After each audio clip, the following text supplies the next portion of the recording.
Shalom, Cristo ressuscitou, aleluia. Sim, verdadeiramente ressuscitou, aleluia.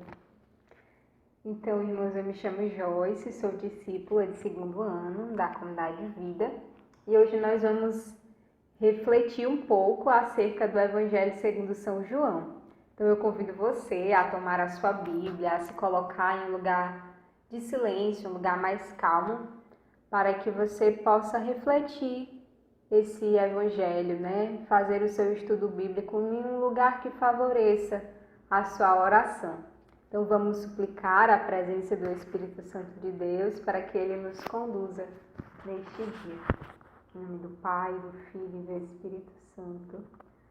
Vinde, Espírito Santo, enchei os corações dos vossos fiéis e acendei neles o fogo do vosso amor. Enviai, Senhor, o vosso Espírito, e tudo será criado, e renovareis a face da terra. Oremos, ó Deus, que instruíste os corações dos vossos fiéis, com a luz do Espírito Santo, fazei que apreciemos retamente todas as coisas, segundo o mesmo Espírito, e gozemos sempre de sua consolação. Por Cristo, Senhor nosso. Amém. Então você pode pegar a sua Bíblia, né, e abrir em João, capítulo 6, versículo 1 ao 15, né, repetindo o Evangelho segundo São João, capítulo 6, versículo 1 ao 15. O Evangelho, ele diz o seguinte: Depois disso, passou Jesus para outra margem do mar da Galileia, ou de Tiberíades.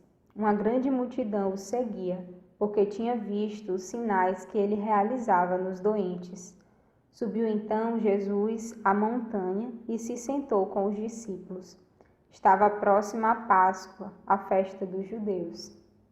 Levantando Jesus os olhos e vendo a grande multidão que a ele acorria, disse a Felipe: Onde arranjaremos pão para eles comerem?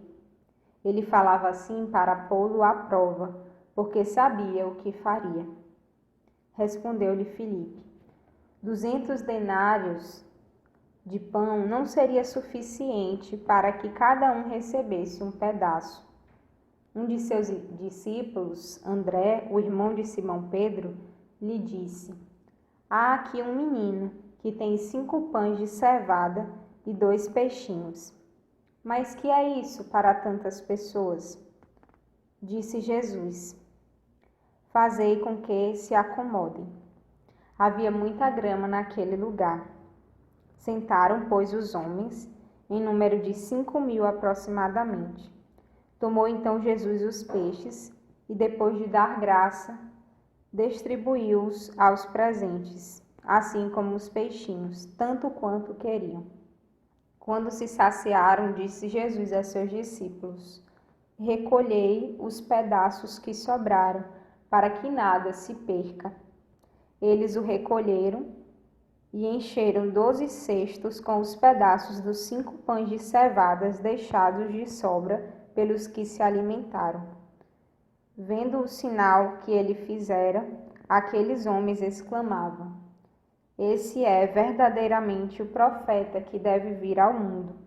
Jesus, porém, sabendo que viriam buscá-lo para fazê-lo rei, refugiou-se de novo sozinho na montanha. Palavra da nossa salvação. Glória a vós, Senhor.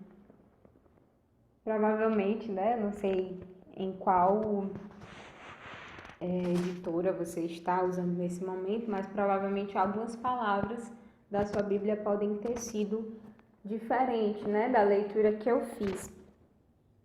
Essa leitura, ela é muito rica, né?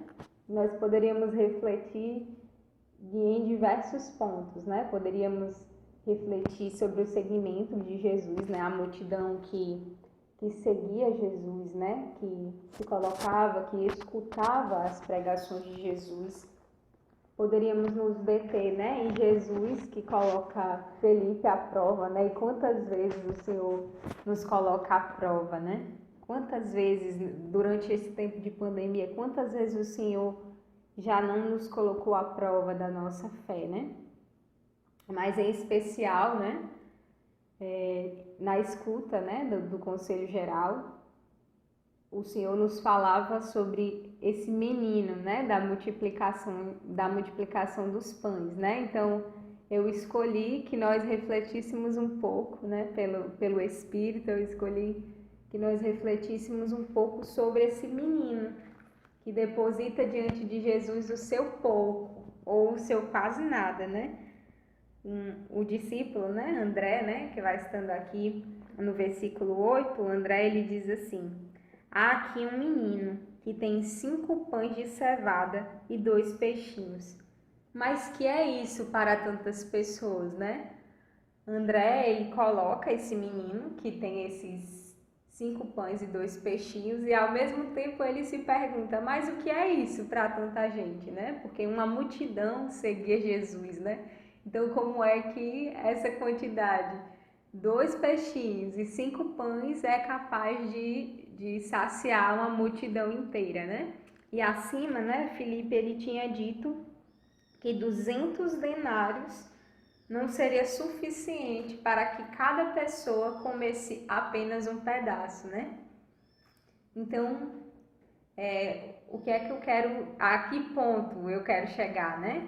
Que muitas vezes aquilo que nós temos para dar a Deus é nada, porque o que aquele menino, né, tinha para oferecer a Deus era muito pouco, porque a quantidade em si de 5 pães e 2 peixinhos não dava para saciar aquela multidão, mas a quantidade de 5 pães e 2 peixinhos nas mãos de Jesus saciou uma multidão inteira e, como a gente escutou, né, ainda sobraram 12 cestos com os pedaços, né? Depois de que todos se saciaram, ainda sobrou 12 cestos, né? Então, colocar o nosso nada, colocar a nossa pequena oferta nas mãos certas, nas mãos de Deus, nas mãos de Jesus, é ver uma multidão inteira ser saciada. Tenho certeza que aquele menino, ele colocou ali aquilo que ele tinha, mas que ele não imaginava que tão pouco poderia saciar tantas pessoas, né? E eu queria deixar esse questionamento para você. Primeiro para mim, né? Como está sendo a minha oferta? Agora para você, meu querido irmão da comunidade Vida, meu querido irmão da comunidade Aliança, da obra, como está sendo a sua oferta hoje? Como está sendo a minha oferta? Como está sendo a sua oferta? E oferta aqui eu não falo simplesmente de bens materiais, de comunhão de bens, de dízimo, mas eu falo principalmente na oferta da nossa vida, na nossa oferta espiritual, dentro da nossa vida de oração. Como está a nossa oferta? Então, que você possa ir refletindo, né? E aí, né, um ponto, né, como eu disse, né? Como está a minha oferta espiritual a Deus? Como está o meu caminho de vida de oração dentro do meu grupo de oração? Qual é o tempo que eu estou dando para Deus? É o tempo que eu tenho ou é o melhor tempo? É a primazia do meu tempo? Eu estou dando o meu melhor para Deus ou eu estou dando aquilo que me sobra? Muitas vezes, não tenho nada para fazer agora, então vou dar esse tempo aqui para Deus, para rezar. Eu estou escolhendo o meu tempo, o tempo correto para dar a Deus. Em relação aos nossos bens, né? Eu estou devolvendo a minha comunhão de bens, né? No caso da comunidade Shalom, para os irmãos que servem em alguma paróquia, eu estou devolvendo o meu dízimo. E ainda na dimensão do serviço, como é que está sendo o meu serviço?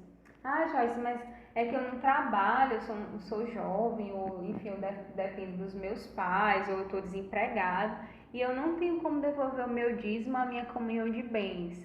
Mas como é, meu querido irmão, que está o seu serviço dentro da obra Shalom, o seu serviço dentro da paróquia, em um movimento, em um grupo? Como é que está o seu serviço? Porque a nossa oferta, ela passa sim, claro, pelos bens financeiros, mas como é que está a nossa oferta de vida no serviço, no que diz respeito ao amor à vinha do Senhor, né?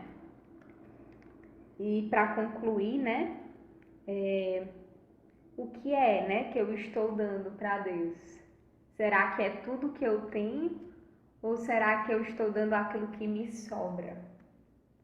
Então, neste dia eu te convido, né, a ler mais uma vez esse estudo bíblico, né? Claro que você pode, se o Espírito colocar no seu coração, né, se deter em outro ponto do Evangelho de hoje, né? Aqui teria vários pontos para a gente ficar refletindo horas e horas, mas que você possa ler mais algumas vezes, né? 2, 3 vezes, e ruminando aquilo que o Evangelho ele te diz hoje, né?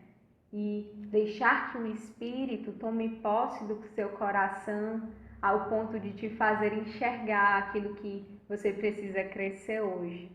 Então, que Deus te abençoe e Shalom!